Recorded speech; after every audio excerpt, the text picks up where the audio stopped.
Huwag mong pakailaman ang mag-ina ko. Ako na lang ang saktan mo. Nakikiusap ako sa iyo. Ano ka ba? Sandali lang naman. Ang tagal ko nang hinintay ang gabing ito. Mula ngayon, ako na ang hahanap-hanapin mo. Mababaliw ko sa bawat gabi at gagawa ka ng paraan para takasan ang walang kamuwang-muwang mong asawa. Bukas na bukas ay dalhan mo ko ng damit ng iyong mag-ina. May sorpresa ako sa kanila. At ikaw, sa akin ka na, Archie. Hinding-hindi ka na maaagaw pa sa akin ng iba. Hindi mo ako iiwan katulad ng manlolokong George na yon. Sabihin mong ako lang ang mahal mo at ako lang ang gusto mo. Sa tingin mo madadala mo ako sa pakiusap? Pasensyahan na lang tayo. Gagawin ko kung anong gusto ko at walang sino man ang makakapigil sa akin. Dahil wala ka ring kwenta katulad ng ibang lalaking nakilala ko. Mas mabuti pang... Patayin na lang din kaya kita. Wag! Bitiwan mong kutsilyong yan! Huwag mo akong papatayin! Maawa ka! Anong ginawa mo sa akin? Bakit hindi ko maikilos ang katawan ko? Ibigay ang lakas at siya'y gabayan. Igawad ang lakas sa kanyang kamay at talas ng isipan upang labanan ang kasamaan ng isang ambisyosang mambabarang sa tulong ng mga higad na kauri niya at ahas na sumisimbolo sa katangian ng babaeng nais sumira sa aking pamilya. Magdusa ka!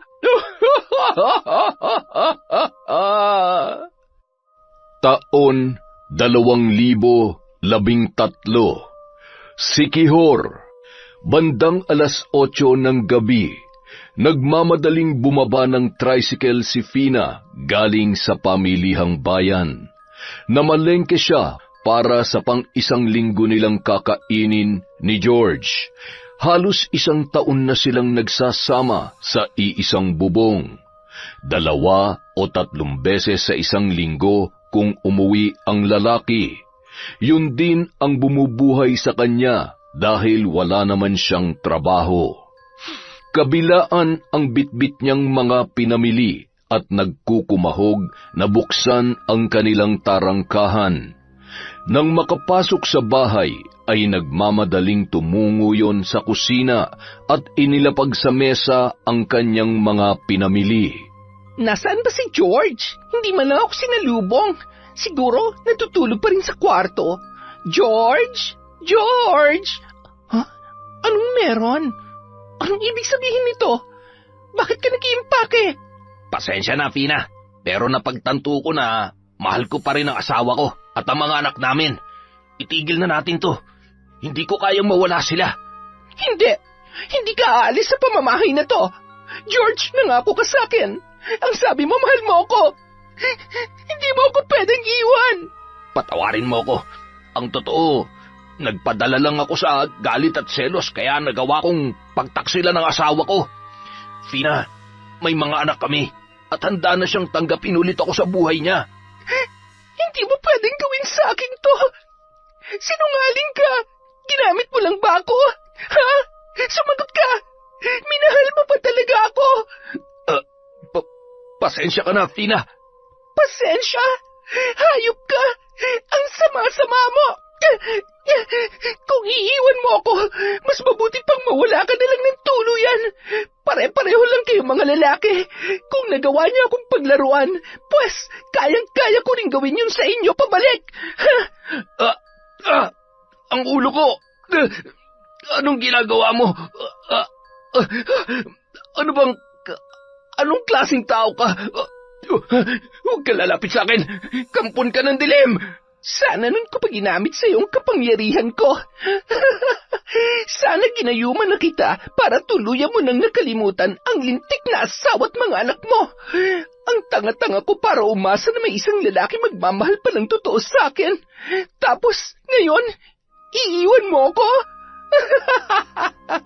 Ako ang mangiiwan sa iyo, pero bago yon, kukunin ko lahat ng meron ka.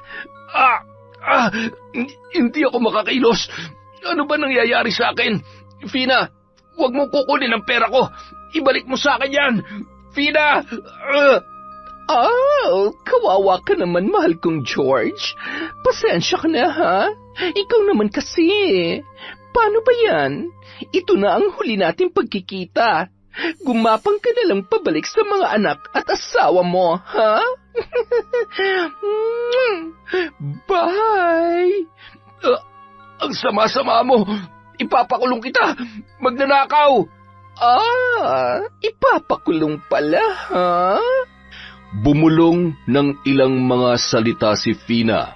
Kasabay noon ay naramdaman naman ni George ang biglaang pag-igsi ng kanyang dila. Sinubukan niyang magsalita, ngunit wala ni katiting na boses na lumalabas sa kanyang bibig. Noon niya lamang nalaman na isa palang mambabarang ang kanyang nakarelasyon. Dinala pa ni Fina ang ilan sa kanyang mga pinamili at nagmamadali ng lumabas.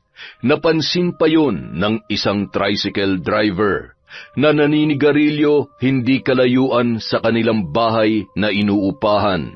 Sexy! Oh, ano nangyari? Pinalayas ka ba ng boyfriend mo? Nag-away kayo, no? Wala kang pake. Ikarga mo na lang to sa tricycle mo at ihatid mo ako sa sakayan ng jeep. Samahan mo na rin ng konting bilis. Huwag ka na magtanong pa ng kung ano-ano at baka kung ano magawa ko sa'yo. Uy, ang init ng ulo ha. Sige ka, mababawasan yung ganda mo. Aray! Bakit? May masakit ba? Mukhang may bago na namang sira ang bagang ko. Ang sakit. Ano ba naman yan? Sige na, sumakay ka na at ako nang bahala dito. Kaya naman pala amoy bulok na yung hininga mo.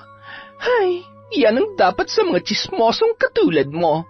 Hindi na nagawa pang magsalita ng tricycle driver dahil sa biglaang pananakit ng kanyang ngipin. Mabilis na lamang na pinarangkada ang tricycle at nang maihatid at makasakay na ng jeep si Fina ay agad naman nawala ang sakit na kanyang nararamdaman. Labis siyang nagtataka at sumagi rin sa kanyang isipan na posibleng pinaglaruan siya ng babae. Blintik na yan, kagandang babae pero mukhang may lahi yata mambabarang. Habang nasa biyahe ay tila ba wala sa sarili na iniisip kung paano na naman siya magsisimulang muli. Pilit na pinipigilan ni Fina ang luha sa kanyang mga mata. Samantala, abala ang mag-inang sina Lara at Beth na nagluluto ng kanilang hapunan. Nasa apartment naman na paupahan si Archie. Nagliligpit yon ng mga ginamit niya sa pagpipintura ng isang bakanteng silid.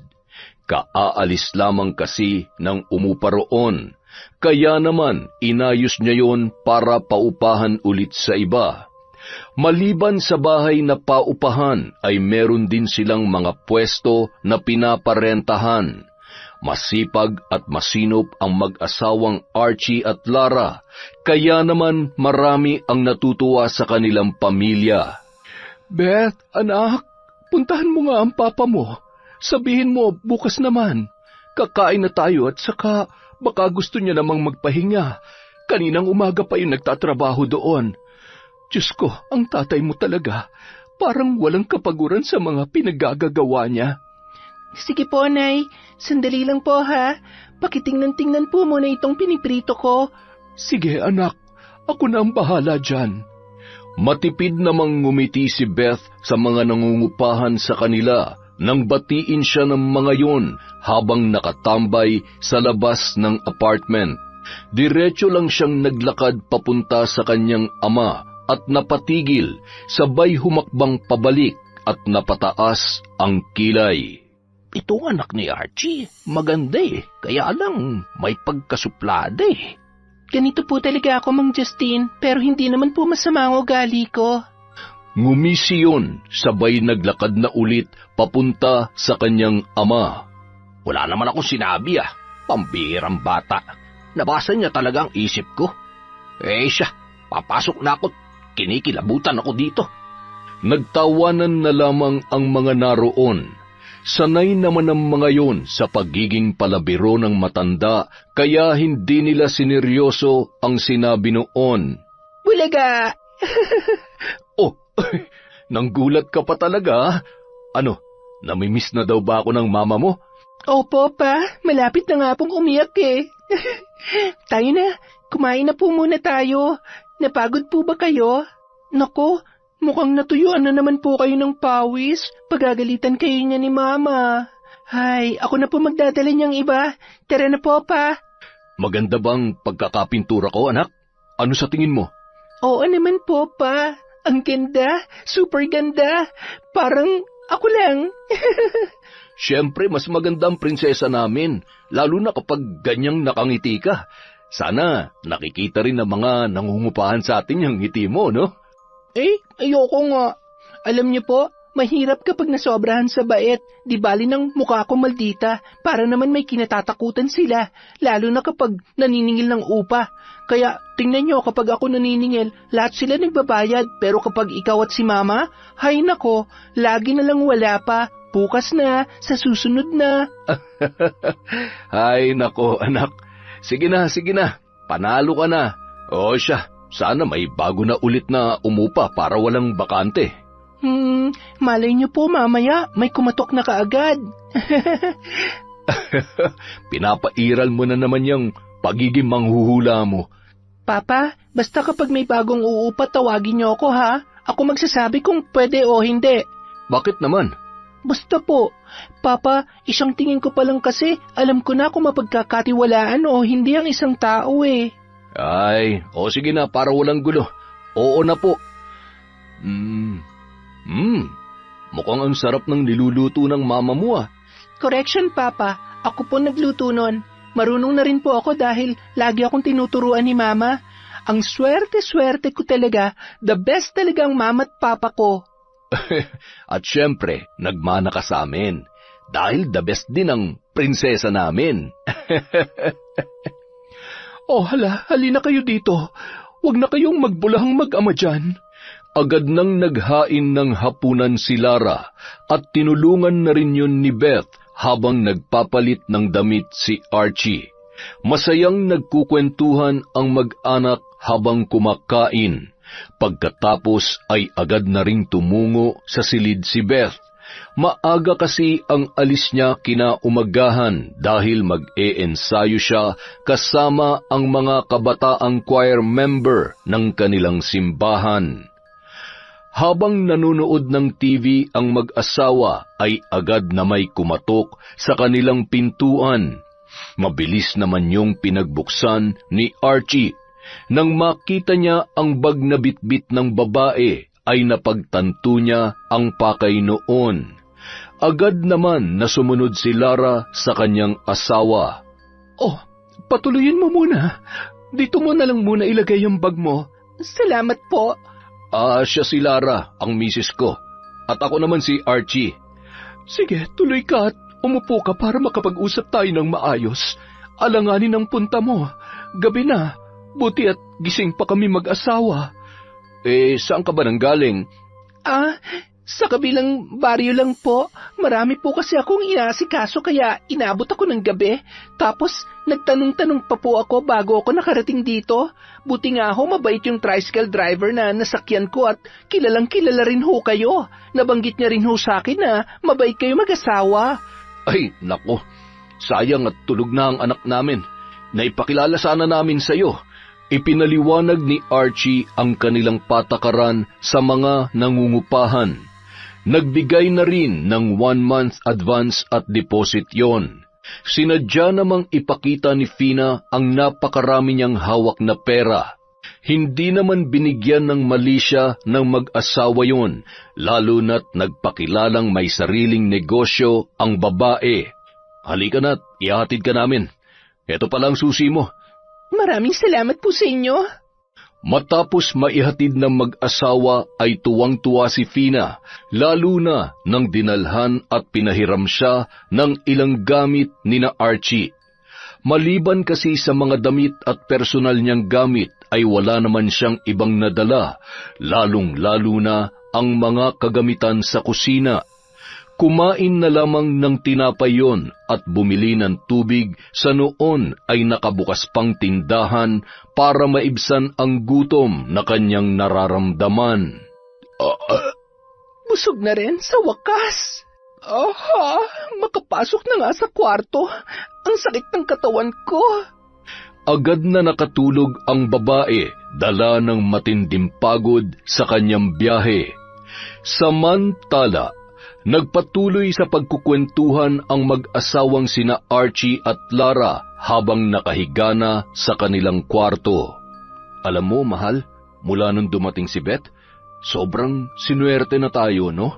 Siya naman talaga ang pinakamalaking blessing na bigay sa atin ng Diyos. Kaya, siya talaga ang swerte natin. Alam mo, nahulaan niya na naman kanina na may mangangatok sa atin. Tingnan mo nga naman, mabuti na lang mukhang mabait naman si Fina. Kabilin-bilinan kasi ng anak mo, bago tayo tumanggap ng uupa, dapat makita niya muna. Alam mo, mahal, sa tingin ko, namana ni Beth yan sa nanay ko. Kaya niyang bumasa ng isip ng tao. Madalas ko ngang naikukwento yan sa kanya at tuwang-tuwa naman siya. Kaya naman pala malamang iniidolo niya ang lola niya. Kaya iniisip niya na katulad ng lola niya, kaya niya ring basahin ang nasa isip ng ibang tao. Habang mahimbing naman na natutulog si Beth, naramdaman niya ang isang bagay na nakapulupot sa kanyang mga paa. Nararamdaman niya ang paglingkis noon, pati na rin ang malamig na balat ng kung anumang buhay na nilalang. Unti-unti niyang minulat ang kanyang mga mata, sabay nagsisigaw nang makita ang napakalaking ahas na nakaharap at tila ba nakahanda siyang tuklawin. Nanginginig sa takot ang babae at pilit na sumigaw para humingi ng saklolo. Ahas! May ahas! Mama! Papa! Tulong! Tulungan niyo ako! Wag! Nagulat naman ang mag-asawa nang marinig ang sigaw ng kanilang anak mula sa kabilang kwarto. Walang kasing bilis na kumuha ng itak si Archie at mangyak-ngyak naman si Lara na hinahanap ang susi ng nakalak na pinto ng dalaga. Anak, sandali lang. Ayan, nabuksan na rin sa wakas. Beth, Nasaan? Nasaan ang ahas? Mama, Papa, may ahas. May ahas ako nakita sa panaginip ko. Sus Mariosep, akala ko naman talagang may ahas na nakapasok dito sa bahay natin. Nananaginip ka lang pala. Huwag ka na matakot. Panaginip lang yon. Matulog ka na ulit. Nakalimutan mo na naman atang magdasal bago ka matulog. Masamang pangitain yon, Ma. Huwag tayong basta-basta magtitiwala sa mga taong nakikilala natin. Kasi baka may masama silang plano o gawin sa atin. Ay, umiral na naman yung mga natutunan mo sa mga kwento ng nanay mo. Hindi po ako nagbibiro pa. Nagsasabi po ako ng totoo. Siya, tama na. Matulog ka na. Hayaan mo't bukas ay magsisimba tayo. Lagi mong tatandaan na hindi tayo pababayaan ng Diyos, basta nagtitiwala lang tayo sa Kanya. Gusto mo bang tabihan muna kita dito hanggang sa makatulog ka? Paano naman ako, mahal? Pumunta ka na dun sa kabilang kwarto at susunod din naman ako agad. Patutulugin ko lang tong anak natin. Kapag nakatulog ako, gisingin mo ko, ha?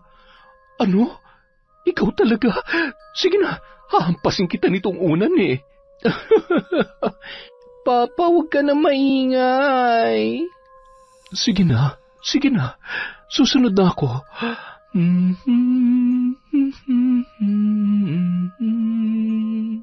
Kinaumagahan, maaga pa lamang ay pumunta na sa pamilihang bayan si Fina para mamili ng mga bago niyang gamit. Pagbaba noon sa tricycle, bandang 10:00 ng umaga ay sakto namang dating ng mag-anak galing sa simbahan. Siya palang sinasabi nilang anak. Maganda, pero mukhang hindi uubra sa akin ang kamalditahan mo, Ining, dahil mas mahaba at matibay ang sungay ko sa'yo. Akala mo naman perpektong pamilya? Baka katulad lang din yan ng ibang lalaki. Magloloko at magloloko rin yan. Aba, bago ka rito, iha? Hello po. Opo, Lolo. Kagabi lang po. Ako ho si Fina. Ako si Justin, ang pinakapogi at macho na nangungupahan dito. Mukha nga ho. Sige ho, marami pa po kasi akong aasikasuhin. Nako, kung kailangan mo ng tulong ay tawagin mo lamang ako, darling, ha? At tutulungan kita. Huwag na po. Salamat na lang. Baka mamaya ay hikain pa kayo. Baka mahawa pa ako sa TV nyo. Ay, kung katulad ni Archie ang tutulong sa akin, baka pumayag pa ako. Mula sa tarangkahan, natanawan naman ng mag-anak si Fina na hindi magkanda-ugaga sa mga hinahakot nitong gamit papasok sa kanyang apartment. Oh, sino yun, Papa? Di ba sabi ko sa inyo, sasabihin niyo muna sa akin bago kayo tatanggap ng uupa?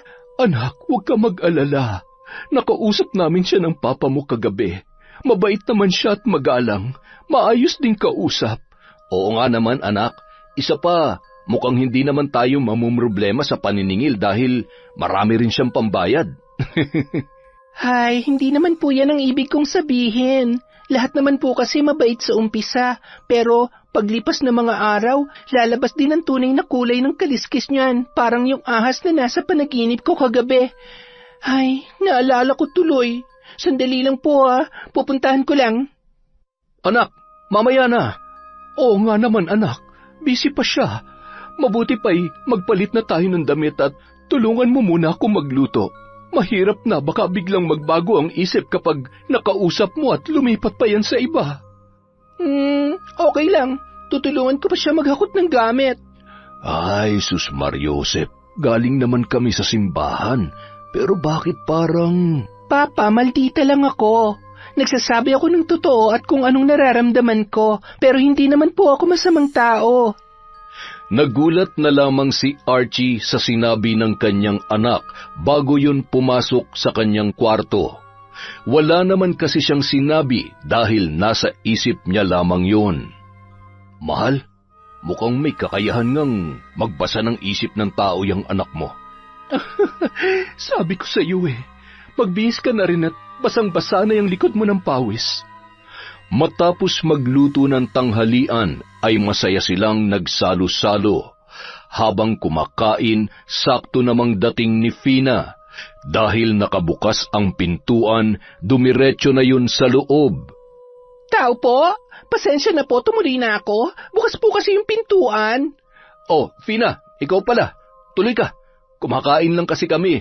Halika, kumain ka na rin. Ay nako, pasensya na po. Babalik na lang po ako mamaya. Oh, kumusta? May problema ba? Tuloy ka dito sa kusina. Halika na't kumain ka na rin. Ay nako, hindi na po. Makikiusap lang po sana ako kung pwede akong pumesto dito sa may tapat ng apartment. Magtitinda po sana ako ng lutong ulam para naman may pagkakitaan ako. Wala rin po kasi masyadong nagtitinda ng pagkain dito.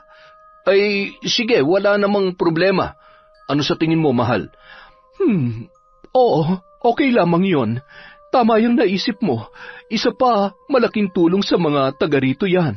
At kapag tinatamad kami magluto ay siguradong sa'yo na rin lamang kami bibili. Ay, siya nga pala, Fina. Si Beth, ang nag-iisa naming anak. Kumaway naman si Fina at tinitigan ang dalaga.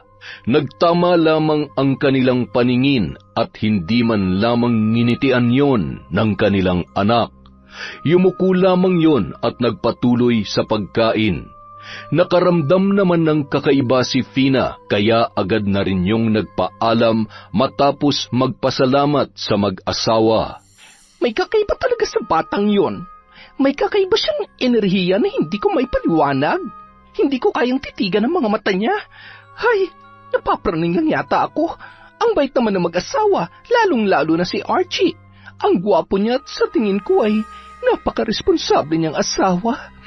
Ay, ano kayang pakiramdam na may isang taong totoo nagmamahal at hindi ako iiwan? Samantala. O anak, bakit parang ang tahimik mo yata? Tinanong niyo po ba kung taga saan siya? May mga kamag-anak ba siya dito sa baryo natin o kakilala man lang? Hindi na, anak. Bakit? May problema ba? Pa, makinig kayo sa akin. Hindi ko alam kung bakit, pero masyadong mabigat ang pakiramdam ko sa kanya. Basta, huwag kayo masyadong magtitiwala sa babaeng yon.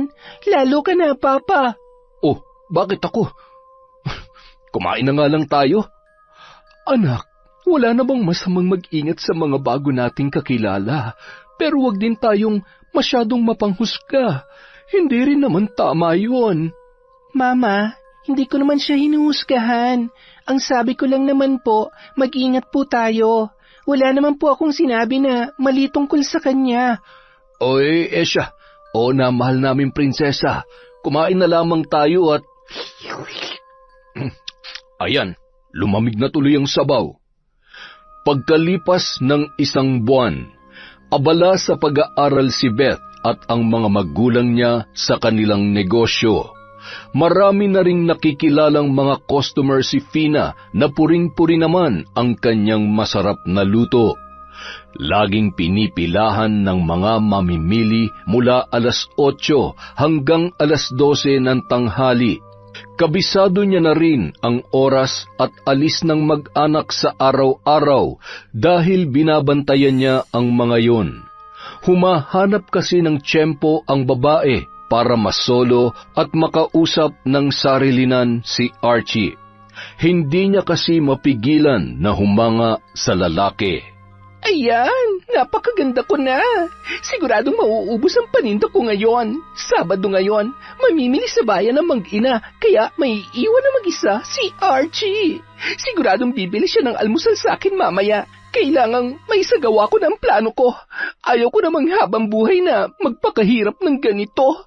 Aba, mamamatay ako na maaga dahil sa pagod at puyat sa pamamalengke at pagluluto. Mapapasakin rin siya at sisiguruhin ko na ako ang makakasira ng magandang imahe ng kanilang pamilya.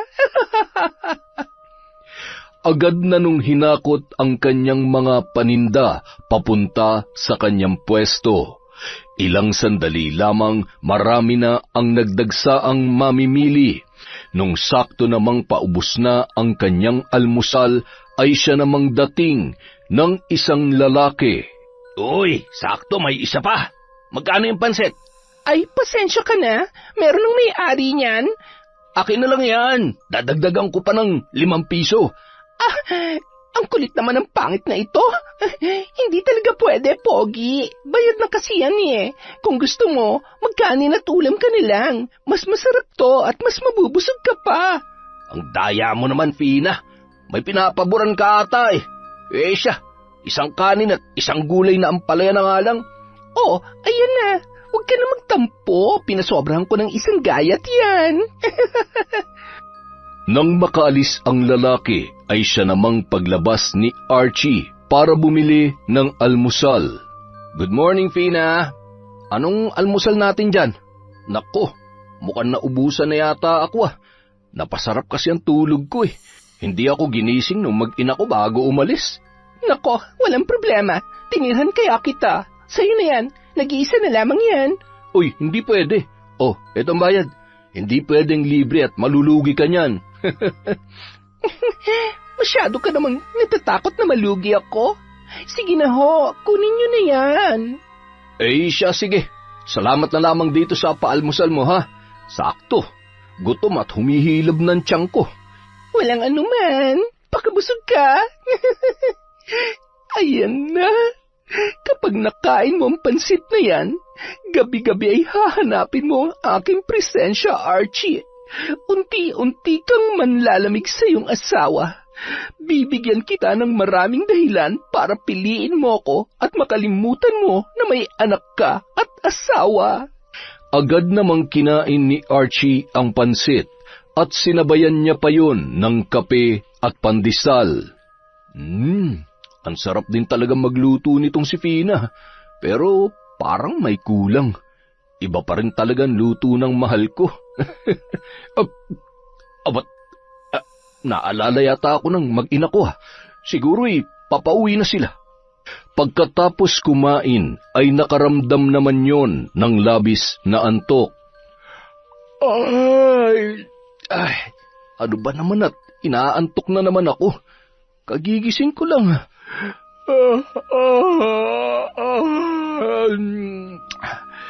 Ay, makahiga nga muna ulit dito sa sofa. Parang nahihilo pa yata ako. Nadatnan ng mag-inang sina Lara at Beth na tulog ang haligi ng tahanan. Aba, mahal, gumising ka na dyan. Pakipasok na yung pinamili namin ng anak mo. Okay ka lang ba? Masama ba ang pakiramdam mo? Ay, okay lang ako, mahal. Sandali lang, ha? Sobrang inaantok lang talaga ako na hindi ko mawari kung bakit. Kung kailan tinanghali ka na ng gising ay tsaka ka naman nakaramdam ng pagkaantok na ganyan.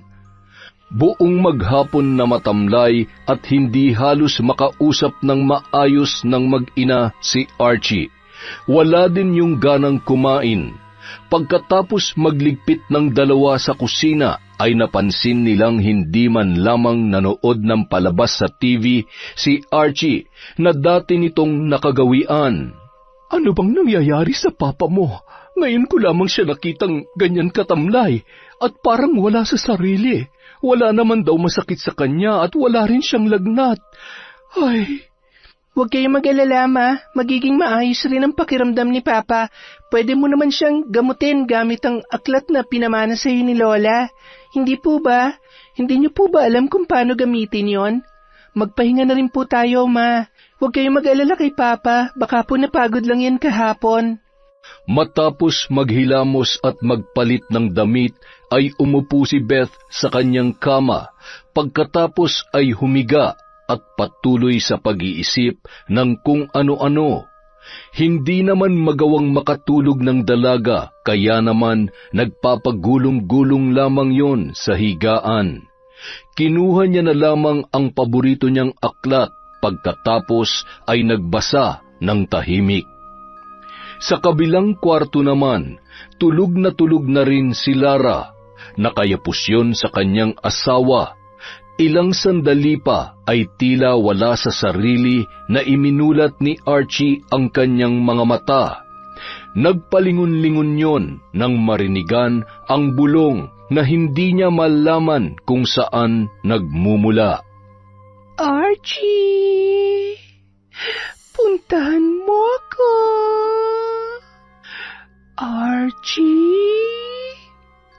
Tinanggal ni Archie ang braso ng kanyang asawa na tila tulog na mantika. Pagkatapos ay bumangon at nagmamadaling binuksan ang pinto at muli yung isinara. Napakunot noon naman si Beth nang marinig niya ang pagkalabog ng pinto. Lumabas ba si Papa? Ano naman ang gagawin niya sa labas? Mag-aalas 10 na. Nag-aaway pa sila ni Mama? Pero, imposible. Hindi naman sila nag-aaway eh. Siguro, nainitan yon. Samantala, diretsyong naglalakad si Archie papunta sa apartment ni Fina. Pinagbuksan pa yun ng babae na nakasuot lamang ng manipis na bestida na animoy kinapos sa tela. Fina... Ay, ano ka ba? Sandali lang naman. Ang tagal ko nang hinintay ang gabing ito. Mula ngayon, ako na ang hahanap-hanapin mo. Mababaliw ka sa bawat gabi at gagawa ka ng paraan para takasan ng walang kamuwang-muwang mong asawa. Bukas na bukas, dalhan mo ko ng damit ng iyong mag-ina. Meron akong sorpresa para sa kanila. At ikaw, sa akin ka na, Archie. Hindi ka na maaagaw pa sa akin ng iba. Hindi mo ako iiwan katulad ng manlolokong George na yon. Sabihin mo ako lang ang mahal mo at ako lang ang gusto mo. Mahal na mahal kita, Fina. Ikaw lang at wala nang iba. Yan, ganyan. Pasensya ka na, Lara. Dahil ngayong gabi, aangkinin ko ng buong buo ang iyong pinakamamahal na asawa. Pagpatak ng 1:00 ng madaling araw, biglang bumangon at nagbihis si Archie pagkatapos ay lumabas na yon sa apartment ng babae. Pagbukas ng pinto ay nagising naman si Beth na nagtataka kung saan nanggaling ang kanyang ama. Papa, alauna na. Saan kayo galing? Bakit ganyan ang amoy nyo? Amoy babae kayo. Manahimik ka. Matutulog na ako. Ha? Ako manahimik? Teka, pa, sandali. Agad na isinara ng lalaki ang pinto at gulat na gulat naman si Beth sa kanyang inasal. Ano bang nangyayari kay Papa? Yung pabango? Naaalala ko yun ah. Hindi kaya. Naku, hindi pwede. Hindi ito maaari. Sabi ko na nga ba, hindi ako makakapayag na siyang sisira sa pamilya namin. Kapag napatunayan ko na siyang kasama ni Papa, itataob ko lahat ng paninda niya. Sasabunutan ko siya at tatadyakan ko siya na parang ipis. Kinaumagahan, 5:00 pa lamang ay gising na at palakad-lakad sa sala si Beth. Pagkabangon ni Lara ay gulat naman siya na makita sa ganoong sitwasyon ang kanyang anak. Oh, bakit? May masakit ba sa'yo? Bakit namumugto yung mga mata mo? Umiyak ka ba? Ako umiyak? Hindi po, Ma. Napaaga lang po ang gising ko kasi iniisip ko po si Papa. Kumusta po siya? Nakatulog ba siya ng maayos? Mukha naman, anak. Humihilik pa nga eh. Ako rin masyadong mahimbing ang tulog ko kanina. Tumango na lamang ang dalaga, sabay pa simpleng lumabas at nagkunwaring nagwalis sa labas ng bahay para abangan ang babaeng nangungupahan sa kanila.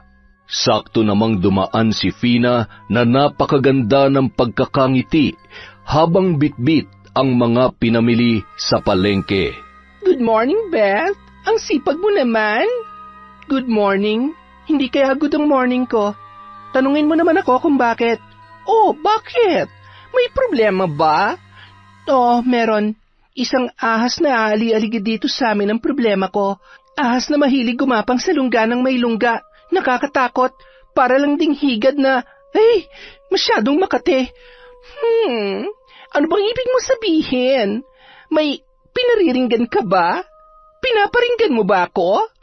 Bakit? Tinatamaan ka ba? Guilty ka? Kasi totoo, isa kang hopya na umaasa magugustuhan ka ng papa ko. Nasundan niyo ba si Archie kagabi? Paano? Hindi ka makapagsalita? Nagulat ka? Kasi alam ko, hindi ko siya sinundan pero alam ko na galing siya sa'yo dahil dyan sa... Pabango ba yung gamit mo o formalin? Nakakasukate. Anong ginawa mo sa kanya? Ginayuma?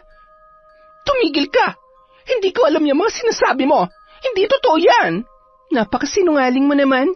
Pwes, hindi ako naniniwala sa'yo.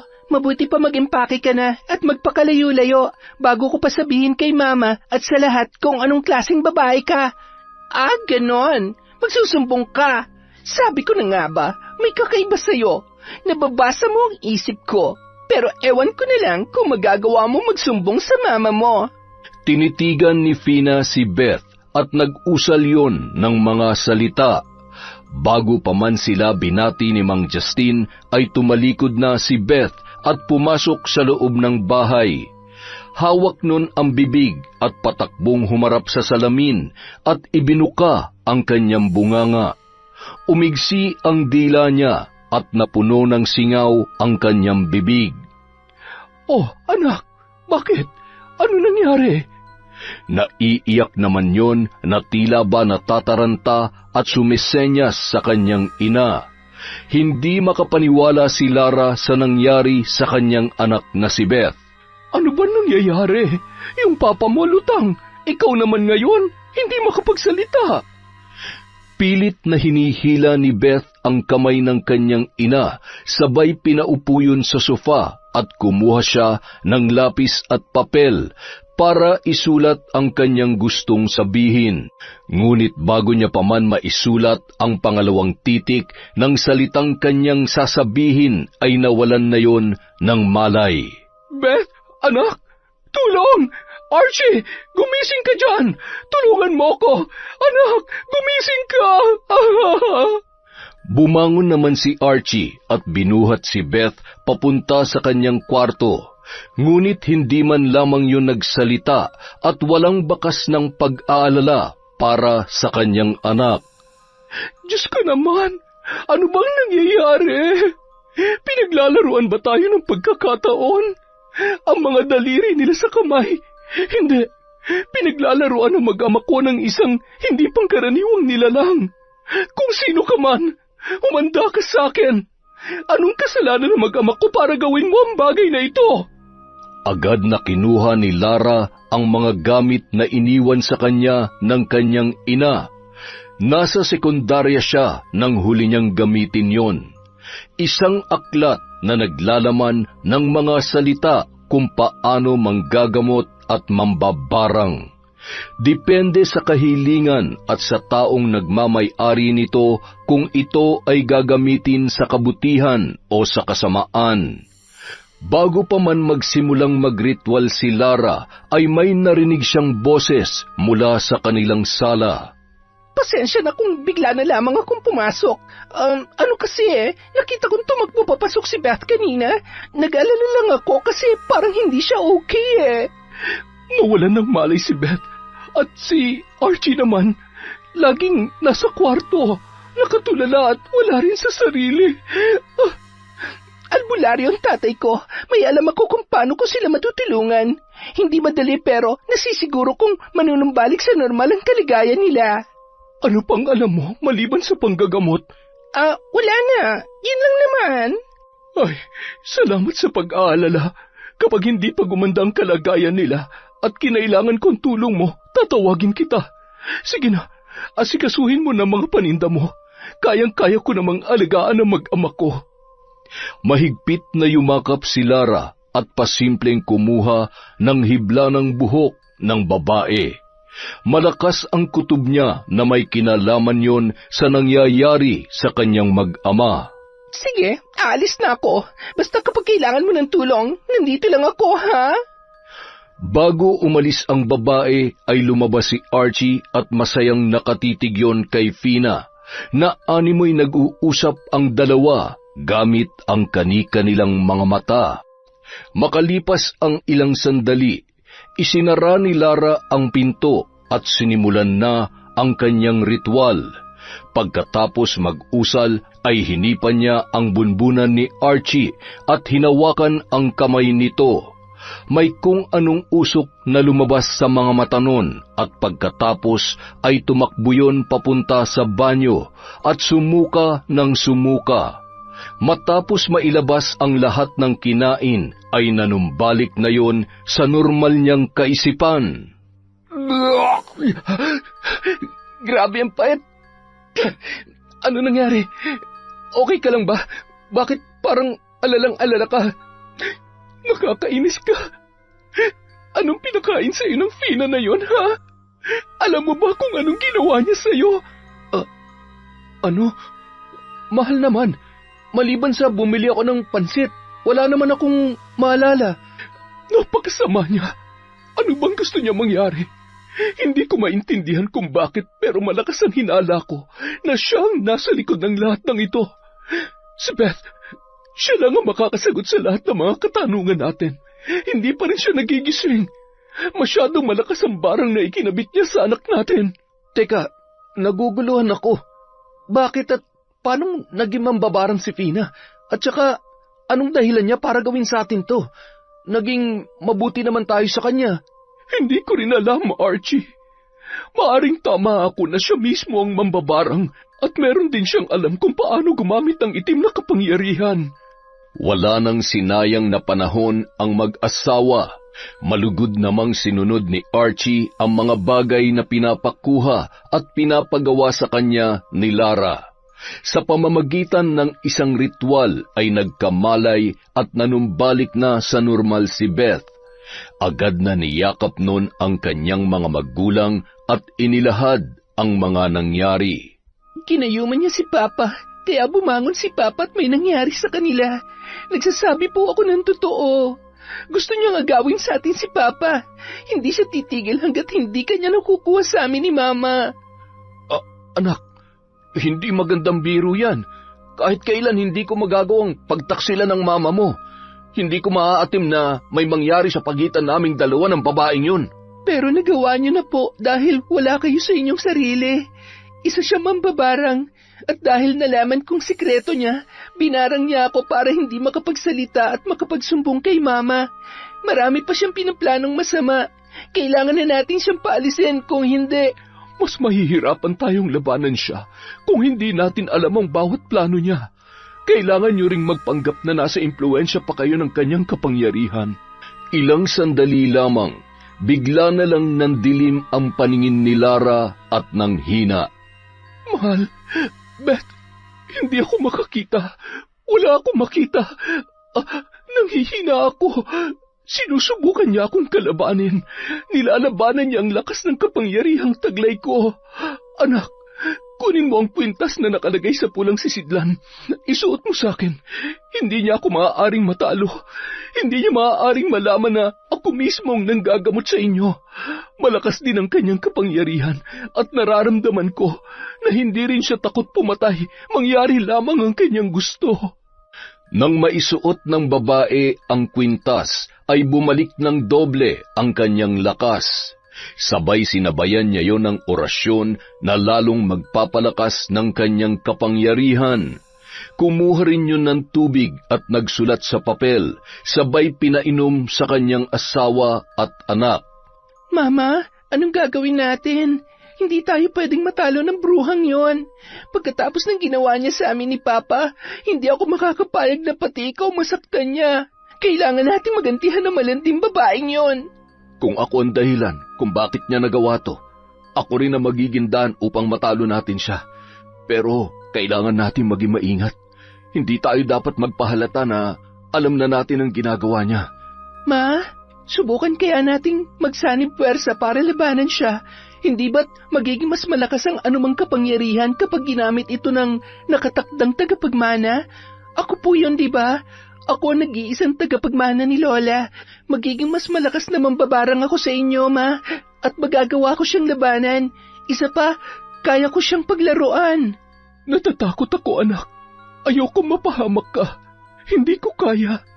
Mas gugustuhin ko pang ako na lang ang masaktan at mahirapan. Alam niyo naman na may kabayaran ang paggamit ng itim na kapangyarihan. Pero Nay, buo ang loob ko. Kapag nagpadala tayo sa takot na baka hindi ko kaya, walang mangyayari sa atin. Kailangan ko rin matutong protektahan ang sarili ko laban sa mga taong katulad niya. Maniwala kayo sa akin. Nagsisimula pa lang siya at kapag naunahan niya tayo, wala na tayong magagawa pa. Ayaw ko, Nay. Ayaw ko pang mamatay. Mahigpit na lamang naniyakap ng mag-asawa ang kanilang anak. Samantala, ano ba nangyayari sa akin? Nahihilo ako. Sino naman kayang albularyo ang nilapitan ng buwisit na Lara na yon? Napakalakas niya. Lecheng yon. Sagabal ka talaga sa plano kung babae ka. Pareho lang kayo ng anak mo. Sa oras na makuha ko na ang damit na hinihingi ko, tutudasin ko na kayo. Namimiss ko na si Archie. Gusto ko na siyang hagkan at mayakap ulit. Kailangan kong makaisip ng iba pang paraan at hindi rin pwedeng malaman ni Lara na ako ang siyang may kagagawa ng lahat ng ito. Puntahan ko kaya siya para malaman ko kung sino ang lintik na albularyong kumakalaban sa akin. Uunahin ko nang ipasundo yon kay San Pedro. kinagabihan. Tao po? Tao po? Oh, ikaw pala, Fina. Kukumustahin ko lang ho sanang lagay ng mag-ama nyo. Magaling na po ba sila? Pinatawas ko naman na sila pero hindi pa rin nanunumbalik ang lakas nila. Hindi pa rin makapagsalita si Beth. Kaya hindi ko tuloy malaman kung ano ba talaga nangyari at kung sino ang bruhang gumawa nun sa kanya. Alam mo, sabi ng albularyo, malapit lang daw dito ang mambabarang na gumawa noon sa mag-ama ko. Ha? So tama nga ang hinala ko. Posibleng nabarang nga sila. Sabi ko naman kasi sa inyo, maaari ko kayong tulungan kaso ayaw nyo naman maniwala sa akin. Fina, matutulungan mo ba talaga ako? Sa itsura mong yan Para kang edukadang babae, hindi ka mukhang albularyo o manggagamot. Sa ganda mong yan, hindi ako makapaniwala na gumagawa ka ng halamang gamot. Hay, masyado niyo naman akong binobola, Manang Lara. Ha? Anong sabi mo? Ay, ang ibig kong sabihin, kailangan kasing magpaganda dahil baka maging manang na ako. Yun ang sinasabi ko. Ay, maiba pala ako. Sino bang albularyo ang nilapitan nyo?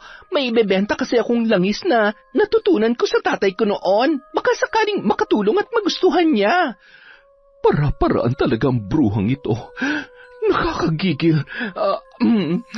Sa kabilang baryo, Josefina ang pangalan niya. Mabuti yun at tawag lang tapos sinabi ko lang ang pangalan at nangyari sa mag-ama ko. Naku, mahirap yan. Baka fake healer yan. Alam nyo na, yung pera-pera lang. Hindi naman siguro. Titingnan ko. Bukas kapag hindi pa magaling ay hahayaan kitang gamutin ang mag-ama ko. Sa ngayon ay kailangan ko munang sundin ang mga bili ni Aling Josefina. Kita mo na, muntik pa kayong maging magkapangalan. Ay, oo nga no. Ang totoo, Josefina rin ang pangalan ko.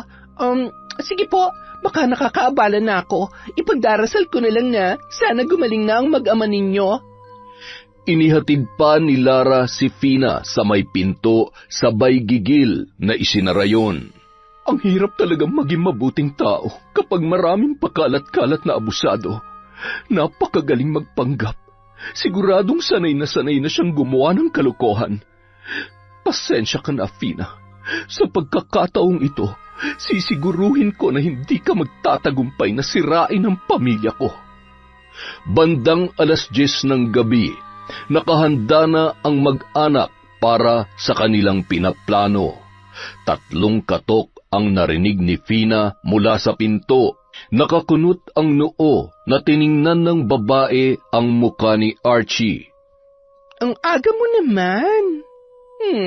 Siguro hindi ka na makapaghintay na makita ako, no? Ay, kung pwede lang pigilan ng oras para makasama kita ng matagal, ginawa ko na. Konting tiis na lang. Dahil isa sa mga araw na ito, mapapasakin ka na, pati lahat ng negosyo mo. At ang anak mo at asawa mo, syempre, magkasama naman sila hanggang dulo. Ay, sandali. Nasaan yung pinapadala ko sa'yo? Bakit? Anong gagawin mo sa mag-ina ko, ha? Hindi ka na nahiya. Kababae mong tao, desperada ka. Ito ang itatak mo dyan sa utak mo. Hinding-hindi ko ipagpapalit ang mag-ina ko sa isang maruming babaeng katulad mo. Hindi kita mapapatawad sa ginawa mo. Bitawan mo ako! Nasasaktan ako! Pagsisisihan mo to sa oras na gamitin ko ang kapangyarihan ko sa'yo! Anong ginagawa mo? Nagkamali kang saktan ako, Archie. Gusto ko lang namang mahalin mo ako. Mahirap ba yon? Bakit lagi niyo na lang akong sinasaktan? Bakit hindi niyo ako magawang piliin? Kung hindi ka mapapasakin, mas mabuti pang patayin ko na lang ang mag-ina mo. Gusto mo ba yon? Ano? Ha? Kaya mo bang maging dahilan ng kamatayan nila? Kaya mo ba? Huwag mong pakikialaman ang mag-ina ko. Ako na lang ang saktan mo. Nakikiusap ako sa iyo. Sa tingin mo madadala mo ako sa pakiusap? Pasensyahan na lang tayo. Gagawin ko kung anong gusto ko at wala ni isang makakapigil sa akin. Dahil wala ka rin kwenta katulad ng ibang lalaking nakilala ko. Mas mabuti pang patayin na lang din kaya kita. Huwag! Bitiwan mo ang kutsilyong yan. Huwag mo akong papatayin. Maawa ka. Anong ginawa mo sa akin? Bakit hindi makakilos ang katawan ko? Masyado ka kasing nagmamatigas. Ngayon, wala ka ng lakas para labanan ako. Paano ba yan? Ang bango-bango mo pa naman. Kaya lang ayaw mo naman sa akin, diba? Kaya itong dapat sa'yo. Wag! Anong ginawa mo sa papa ko? Hayop ka! Ang sama-sama mo! Sige, lumapit ka. At ikaw naman ang isusunod ko. Hindi ako magdadalawang isip na saksakin ka ng kutsilyong ito. Ang lakas ng loob mo para kalabanin ako. Matapos ng ginawa ko sa'yo, hindi ka man lang ba natakot? May gana ka pa rin harapin ako, ha? Hindi hindi ako duwag at lalong hindi ako takot sa'yo. Kinamumuhian kita. Ang dapat dyan sa kamay mo, mabali ang buto sa 3. Sakit na tila nabagsakan ng isang malaking baton o kasing bigat ng mga kasalanan mo. Ang kamay ko, itigil ba yan? Isa ka rin mambabarang? Paano? Samantala, kasalukuyang isinasagawa ni Lara ang pagriritual upang gabayan ang kanyang anak na siya mismong makikipagtagisan sa mambabarang. Ibigay niyo ang lakas at siya'y gabayan. Igawad ang lakas sa kanyang kamay at talas ng isipan upang labanan ang kasamaan ng isang ambisyosang mambabarang. Sa tulong ng mga higad na kauri niya at ahas na sumisimbolo sa katangian ng babaeng nais sumira sa aking pamilya. Magdusa ka! Sa kabilang banda, Ngayon hanap mo na ang katapat mo. Pagmasdan mo kung anong parusang ipaparanas namin sa iyo ni nanay. Ang buong katawan mo ay pupunuin ko ng mga kauri mo, mga higad na kasing laki ng braso mo, at ahas na siyang lilingkis sa leeg mo hanggang sa tuluyan ka nang hindi makahinga. Hindi mo maaaring gawin sa akin yan. Hindi mo matatalo ang aking kapangyarihan. walang kasing bilis na tumakbo si Fina para takasan ang kanyang kasalanan at ang noon ay galit na mambabarang na si Beth. Hindi mo matatakasan ang aking sumpa kahit saan sulok ka pa ng mundo magtago. Pagbabayaran mong lahat ng ito. Papa, gumising ka. Lumabas ng pinto ang dalaga at nagsisigaw yon para humingi ng saklolo. Isa-isa namang naglabasan ang mga taong nangungupahan sa kanila. Aba, akala ko'y nananaginip lamang ako. May sumisigaw nga pala talaga. Ano ba nangyayari? Walang kasing bilis namang tumakbo palabas si Lara nang maramdaman niya na may masamang nangyari sa kanyang asawa. Anong nangyari? Paraanin niyo ako. Diyos ko, Archie, gumising ka. Huwag mo kaming iiwan. Nakikiusap ako sa'yo. Patawad, Nay. Hindi ko po naprotektahan si Papa. Makalipas ang 1 buwan. Ilang ulit ko bang sasabihin sa'yo, hindi kita matutulungan. Ano naman ang alam ko sa mga sinasabi mong yan? Sakit ng tiyan at sa pagtatai lamang ang gamot na ginagawa ko. Minsan ay pumapalpak pa, kaya huwag ka nang makulit. Pasalamat ka at pinatira kita dito. 1 buwan mo na akong pineperwisyo. Wala naman akong napapala sa'yo. Masyado ka namang atat. Makakabawi rin ako sa'yo. Isa pa, kailangan kong makuha yung perang naiwan ko sa apartment na yon. Yun na lang ang pag-asa ko. Ay! Alam mo, sa tingin ko, hindi na babalik sa normal yung kamay mo. Hindi biro kung totoo na mambabarang ang may gawa niyan. Bakit hindi ka na lang humingi ng tawad sa may gawa niyan sa'yo? Ako? Hihingi ng tawad? Baliw ka ba? Ba't ko gagawin yon? Mas gugustuhin ko pang mamatay na lang kesa humingi ng tawad sa kanila. Di ikaw ang bahala. Kapag namatay ka dito sa bahay ko, ipapaanod na lang kita sa ilog o di kaya ibabaong kita dyan sa lupa sa likod ng bahay. Pisit ka talaga. Wala ka nang naitutulong sa akin. Puros kanigahan pang sinasabi mo. Alam mo na uubos ng pasensya ko sa iyo, ha? Hindi ko na alam ang gagawin ko. Hindi na rin gumagana ang kapangyarihan ko bilang isang mambabarang. Ano ba kasi ang ginawa mo? Bakit nangyari sa iyong lahat ng yan? Siguro ang sama-sama talaga ng ugali mo, no? Ngayon ngang... Tumigil ka na! Dahil kahit hindi ko may galaw tong braso ko, kayang-kaya kitang tadyakan nitong mga paa ko. Sige, magsungit ka pa. Kapag hindi ka pa nagpakabait, siguradong hindi ka na talaga gagaling. Kung ako sa'yo, magsimba ka, humingi ka ng tulong sa Diyos. Magbalik loob ka sa Kanya. Tapos harapin mo ang mga kasalanan mo kung gusto mo pa talaga mabuhay ng matagal. Di ba sabi ko tumigil ka na?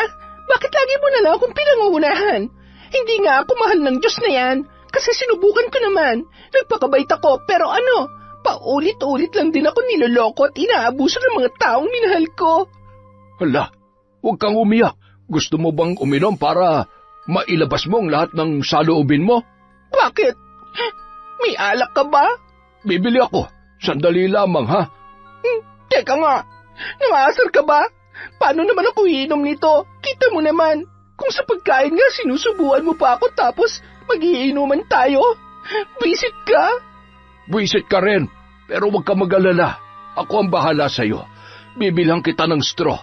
Ay, ang malas ko naman talaga. Minsan lang akong magkaroon ng bisita saksakan pa ng sama ng ugali. Konting-konti na lang talaga papatulang ko na ito. Kaya lang, ay nako, nakakaawa pa rin naman. Medyo may kalayuan ang tindahan mula sa bahay ng albularyong tumutulong kay Fina.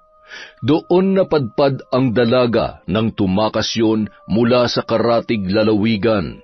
Napatigil yon sa isang poste sabay tinitigan ang pamilyar na muka na nakadikit doon. Kilala ko ito Parang nakita ko na ang mukhang ito. Hindi ko lang matandaan kung saan. Ay, putya.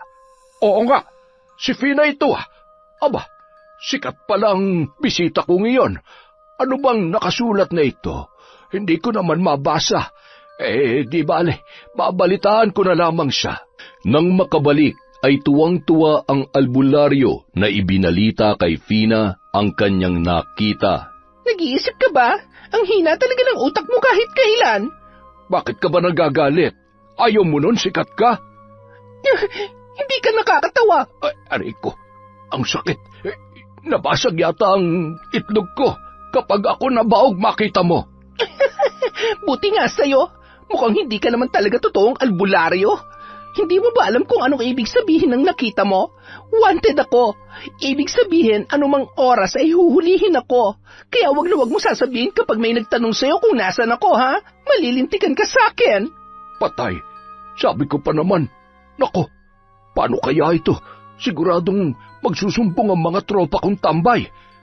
Kinagabihan. Tol, halika. Ano? Huwag mo sabihin na gusto mo pang tumagay.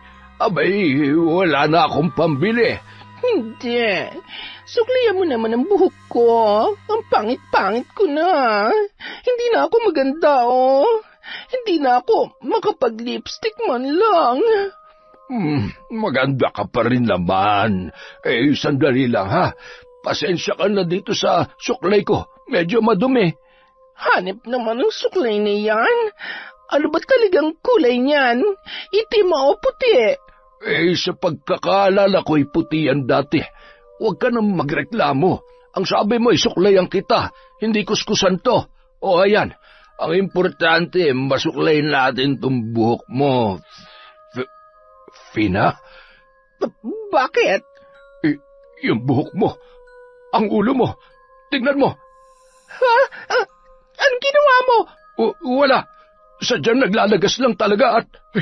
ano yan? May naglaglagan na mga higad. Takot-takot yan. Hindi. Tulungan mo ako, maawa ka. Ang daming higad sa katawan ko. Aray! Ang kate! Tama na! Ayoko na! Gas at apoy. Kaya lang masusunog ka. Hindi na malaman ng nataguriang albularyo kung paano tutulungan ang babae. Nang magpaliyab ng apoy gamit ang isang tela na itinali niya sa kawayan, ay bigla namang nawala ang mga higad. Nanlalambot at puno ng pantal at sugat ang katawan ni Fina na naglulupasay sa lupa. Ayaw ko na! Ang sakit! Ang hapde! Hirap na ako. Ilibing mo na lang kaya ako. Ayaw ko nga. Baka mamatay ka, hindi ka makakahinga dun. Sige ka. Grabe. Ang bobo mo naman. Sobrang bobo mo. Grabe ka naman. Alam ko naman yun. Huwag mo na ipaalala. Halika na. Lilinisin natin yung katawan mo. Ang dami mong pantal at sugat. Hayaan mo na ako dito. Baka sakaling bumuka na lang tong lupa at lamunin na lamang ako. Wala nang nagawa si Fina nang buhatin siya ng bago niyang kaibigan. Mas lalong nakaramdam ng pagkahabag ang naturang albularyo nang makita ang malubhang kalagayan ni Fina habang nililinisan niya ang katawan noon. Iilang hibla na lang din ng buhok ang kumakapit sa kanyang anit. Habang binibihisan ay nakatulog na yun na animoy sanggol na nakabaluktot.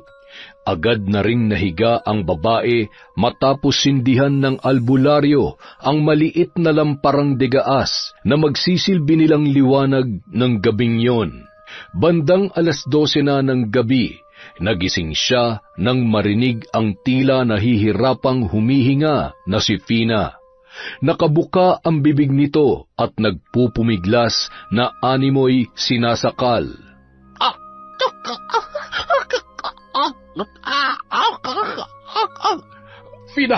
Fina, gumising ka! Hoy! No, may ahas! May ahas! Papatayin ako ng ahas! Nananaginip ka lang. Sandali lang at ikukuha kita ng tubig. Heto, uminom ka. Bakit lasang ipis? Ha? Oo nga, no. Lasang ipis nga. Ay, hindi bali. Marami ka naman na nainom. Hindi naman nakakamatay yun. Hindi ko talaga alam kung dapat magpasalamat ako sa iyo. Pero baka di na ako abuti ng liwanag kaya... Salamat. Hindi ko makakalimutan ang kabaitan mo sa akin. Salamat sa pagtitiis sa masamang pag-uugali ko. Mabuti ka pa. Kahit hindi kita kaano-ano. Alam ko na pinapahalagahan mo ko. Kahit magkaibigan lamang tayo. Ay, wag mo namang isipin yan. Huwag ka mag-alala. Ipagdadasal ko na gumaling ka. Kaya magpakabait ka na. Malay mo naman, maawa pa sa iyo ang Diyos. Sa sobrang awa niya sa akin, parang gusto niya na akong kunin. Ay, malabo mangyari yan. Kapag maraming kasalanan, hindi niya agad kinukuha. Oo na. Tanggap ko na yon. Samantala, siguradong kung nasaan ka man ngayon, pinagsisisihan at pinagbabayaran mo na ng hustong mga pagkakamali mo. Pero gusto ko pa rin makita ka sa loob ng kulungan para mas malaman mo na hindi kailanman matatakbuhan ng kasalanan sa kahit anong paraan man dapat pinagbabayaran. Anak, tama na yan. Siguro'y panahon na para talikuran na natin ito. Baka sobra-sobra ng pagpapahirap natin sa babaeng yon. Kahit papaano, alam natin kung gaano kahirap ang magiging bilanggo ng isang sumpa. Bakit kayo maaawa sa kanya, Ma? Hindi nga siya naawa kay Papa nang tadtarin niya ng saksak. Muntik na mamatay si Papa nang dahil sa kanya. Anak, buhay pa naman ako. Magpasalamat na lamang tayo at nagkaroon pa ako ng pagkakataon na mabuhay. Tama ang mama mo. Itigil mo na ang pambabarang. At saka, hindi ba't natanggal niyo na ang kakayahan niyang mambarang kaya wala na siya magagawa na ikapapahamak natin? Kayo kasi, sabi ko naman sa inyo, huwag kayong basta-basta magtitiwala sa ganong klaseng tao. Oo, tama ka naman anak. Ngunit, sino ba naman ang mag-aakala na hahantong sa ganito ang lahat? Natuto na tayo sa nangyari. Higit sa lahat ay dapat lamang nating ipagpasalamat na magkakasama pa rin tayo hanggang ngayon.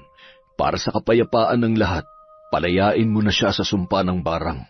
Ipagpasa Diyos na lang natin ang lahat at ipagdasal na sana ay tuluyan na siyang mahanap ng mga pulis at sa kulungan niya na lamang pagbayaran ng mga kasalanan niya. Akin na ang aklat na yan. Mama, hindi. Anong gagawin niyo? Kasalanan ko na hinayaan kitang maging bahagi ng paghihiganti sa babaeng yon. Mas pinili nating harapin siya kesa ang kapayapaan. Wala sanang napahamak pa at hindi ka na rin sana nagkasala pa. Masyado tayo nagpadala sa galit at bugso ng ating mga damdamin. Ma, wag. Ayoko. Masaya ako sa ginagawa ko. Beth, makinig ka sa akin. Maaaring masaya ka sa ginagawa mo dahil hinahayaan mong manaig ang kasamaan at galit dyan sa puso mo. Anak, hindi naman ikaw yan eh. Alam kong maldita ka, pero hindi ka masamang tao. Diyos pa rin ang dapat manaig sa puso natin. Kaya pakiusap, huwag kang magpasakop sa itim na kapangyarihan.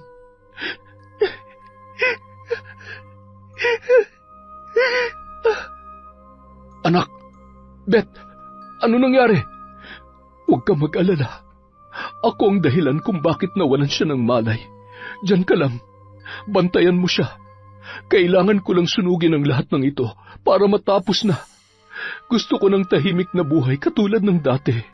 Tumungo yun sa likod bahay, dala ang mga gamit na maaari niyang gamitin upang masunog at matiyak na matutupok ang bawat pahina ng aklat na yun. Ramdam niya ang bigat ng mga hakbang na animoy may puwersang pumipigil sa kanya upang maisagawa ang kanyang binabalak. Diyos ko, tulungan niyo po ako. Bigyan niyo ako ng sapat na lakas ng loob. Habang nag-uusal ng orasyon na tanda ng pagtiwalag sa itim na kapangyarihan, ay binuhusan niya ng gaas at sinindihan ang aklat. Matapos maging abo ay binuhusan niya yon ng banal na tubig. Bago pa man siya makapasok ay sunod-sunod na kulog at kidlat na sinundan pa ng malakas na pagbuhos ng ulan. Tumakbo siya papasok at nadatnan niya naman si Beth na mahigpit na nakayakap sa kanyang ama na si Archie. Kapwa naluluha ang mga yon at nagyakapan na animoy nakalaya sa isang malaking sakuna sa kanilang buhay. Makalipas ang 3 araw, isang tawag ang kanilang natanggap. Ibinalita ng mga pulis na mayroon ng taong nakapagturo kung saan makikita si Fina. Maaway na't sadyang napakabuti talaga ng Diyos. Talagang siya mismong gumagawa ng paraan. Dapat talagang sa Kanya na lamang natin ipagkatiwala ang lahat. Hindi sana tayo nakasakit at nagkasala ng husto. Papa, tao lang din naman po kasi tayo, napupuno at madalas kapag galit tayo, ang pakiramdam natin talagang gusto nating gumante. Masarap naman kasi talagang gumante lalo na kapag sobra na. Hindi naman kasi talaga maganda yung ginawa niya. At sa tingin ko, kapag nagkita kami, baka nga... Anak, ano na naman yung pinaplano mo? Sasabunutan mo? Hindi ba't nalagas na nga ang buhok noon? Ay, oo nga pala, Ma. Basta, galit pa rin ako sa kanya. Sana nagbago na talaga siya. Yung totoong nagbago, hindi nagkukunwari lang. Wala namang lusot sa iyo yun, anak. Ikaw pa ba? Wala namang makakapagsinungaling sa iyo eh. Sa totoo lang, kawawa ang magiging mister mo. Hindi man lamang, ano yun? Sige, ituloy mo. At tatamaan ka sa akin. Hindi man lamang makakalusot kapag nagsinungaling. Yun yung ibig sabihin ni Papa. Uy, si Mama. Selosa ka po pala. Kaya nga hindi ko binibigyan ng dahilan na magselos yan, anak. At ayan na nga, nakita mo ng dahilan kung bakit... Mas nakakatakot po pala si Mama kaysa sa akin. Buti ako, sigurado ako, Papa. Kung sakali man, hindi ako selosa. Kapag lumingon sa iba, di magsama na sila. Ganun lang yun kasimple. Ay nako, Sus Mariosep, mag-ina nga kayo. Ayan, sige, pagkaisahan niyo ako mag-ama. Samantala, masayang kumakain ng tanghalian si Fina at ang bago niyang kaibigan. Ay, salamat. Buti na lang at magaling ka na. Nakakapagod kayang magpakain sa matanda. Pasensya naman. Huwag ka mag-alala kapag nagkasakit ka, alagaan din kita. Talaga? Sabi mo yan ha? Baka mamaya pag magaling ka na, iwan mo na ako dito. Alam ko namang di ka sanay sa buhay na meron ako. Pati na rin sa pagkain.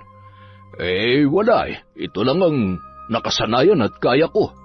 Mula nung napadpad ka dito, lalo na akong hindi nakakapag-ikot-ikot para manggamot at pumirmi dun sa dati kong kubo. Ay, salamat talaga. Kung hindi dahil sa inyo, malamang sa malamang, matagal na akong nakakulong. Pero, alam mo, Nagtataka ako kung bakit binawi nila yung sumpa. Ano sa tingin mo? O baka naman may pinaplano silang mas malala.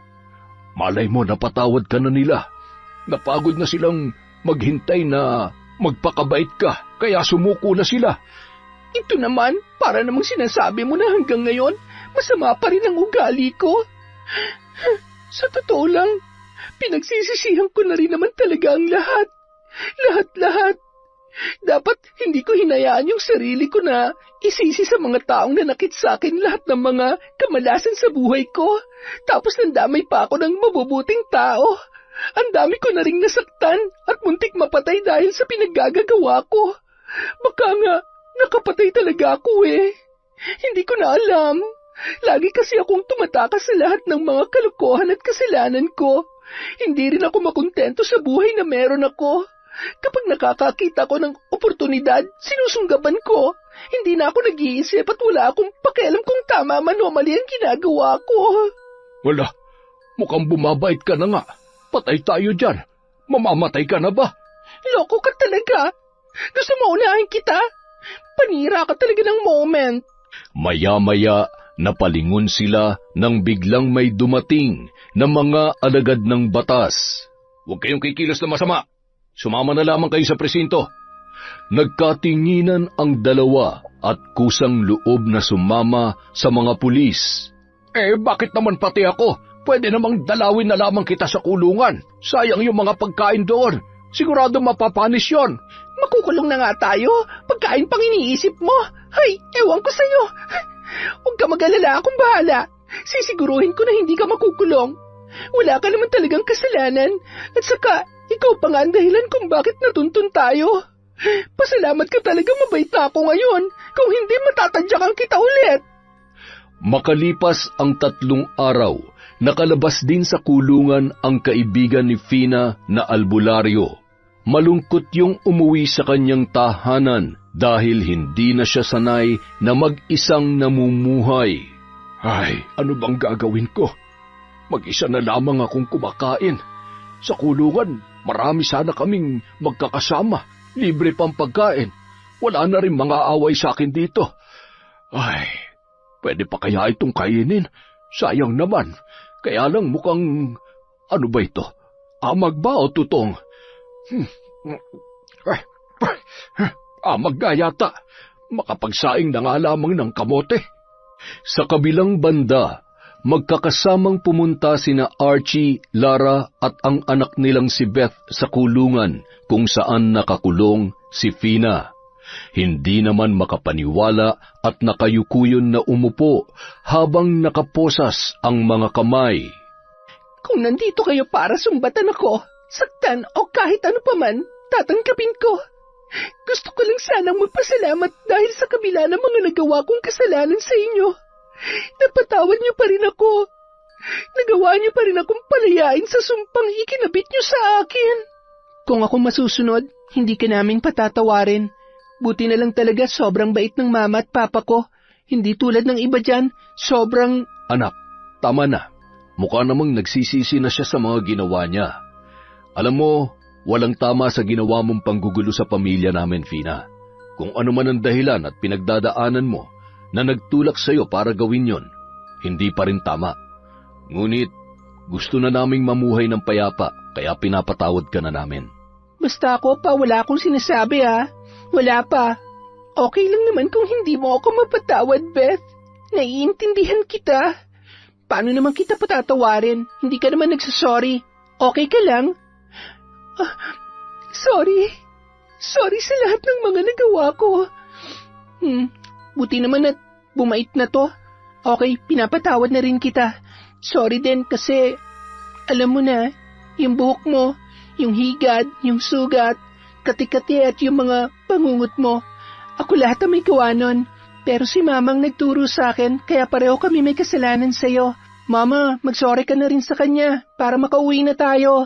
Nako, hindi naman kailangan. Dapat naman talagang pasakitan niyo ako. Kita niyo naman, natuto ako dahil sa mga nangyari. Mali pa rin ang gumanti kami sa iyo, Fina. Oo, muntik na nga masira ang pamilya ko. Pero may isang bagay na mas nasira dahil sa galit naming mag-ina. Yun ay ang pananampalataya namin sa Diyos. Nakalimot kami dahil sa galit. Huwag ka mag-alala. Alam ko darating ang araw na makakalabas ka rin dito. Sana'y mahanap mo ang masayang buhay na nararapat para sa iyo.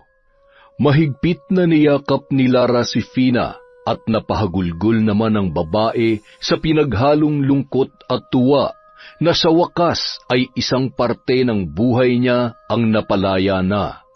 Pakiramdam niya ay unti-unti nang nagkakaroon ng direksyon ang kanyang buhay sa kabila ng kanyang kalagayan.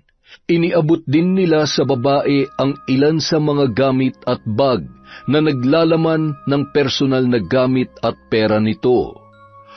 Makalipas ang 6 na taon, habang nagsisibak ng kahoy ang albularyo na naging matalik na kaibigan ni Fina bago yun nakulong, ay nagulat yon nang biglang makita ang isang babae na nakapamewang at nakangisi habang nanonood sa kanyang ginagawa. Oh, hoy, tumakas ka ba? Nako, baka madamay na naman ako dyan, ha? Utang na loob, huwag ka na ulit gumawa ng kalokohan. Halika na, iaatid kita dun sa... Kalalaya ko lang, ibabalik mo ulit ako doon. Nagugutom na ako. May pagkain ka ba dyan? Tutuloy na ako, ha? Hoy, abat, seryoso ba? Ayos ah. Teka, bakit dito ka tumuloy? Alam mo naman ang buhay ko dito, tapos... Di, magtulungan na lang tayo. May naipon akong pera dahil sa mga trabaho namin dun sa kulungan, kaya pwede tayong magnegosyo. Ano? Tutulungan mo ba ako? Gusto mo ba? Sige ba? Basta yung kakayanin lang natin, ha? Ano ba negosyo yan naiisip mo? Legal ba yan? Ewan ko sa'yo. Sana hindi tayo malugi sa katangahan mo. Buti na lang kahit pa ganyan-ganyan ka, ikaw pa rin ang pinakamabuting tao at kaibigan na nakilala ko. Salamat nga pala, ha? Uy, ayos, may bahaw. Ang sarap nito, ha? Teka, ano to? Bakit may paanang ipis ba to? Patingin nga. Ay, oo, ipis nga. Tanggalin mo na lang. Alam mo naman yung mata ko medyo malabo na. Ay, ewan ko sa'yo. Saging na nga lang ang kakainin ko. Oops! Ang tamis! Uy, ang sarap pa. Ano ba? Bakit pa nangaagaw ka? Pambenta ko yan. Sige ka, wala tayong sasaingin bigas. Hay, ayan. 1,000 yan, ha? Akin na lahat to. Huwag kang hihingi. Grabe, ang damot naman nito. Patikim lang. Hay nako, hinay-hinay kasi. Ayan ang tubig. Wala naman sigurong kitikiti yan.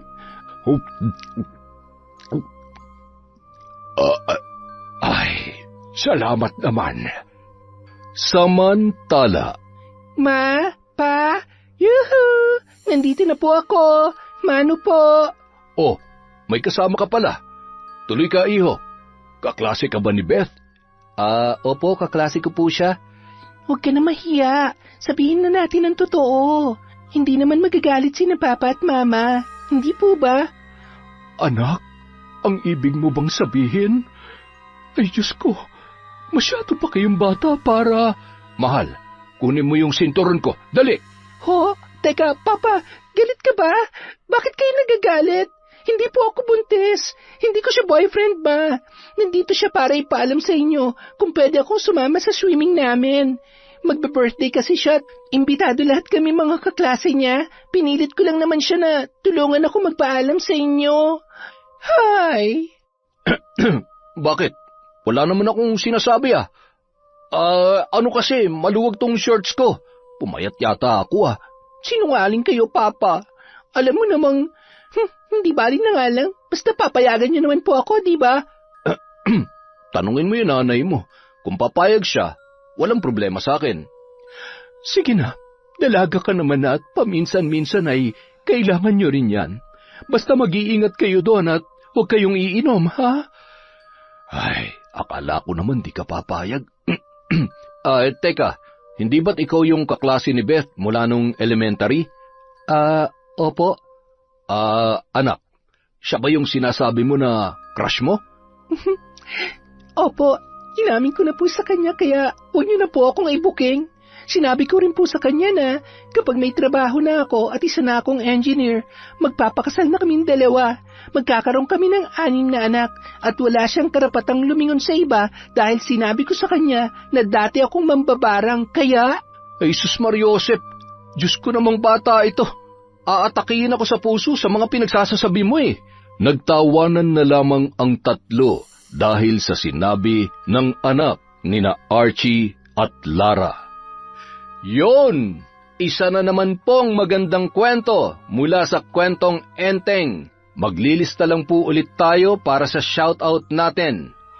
Again, maraming salamat po mula sa kwentong Enteng.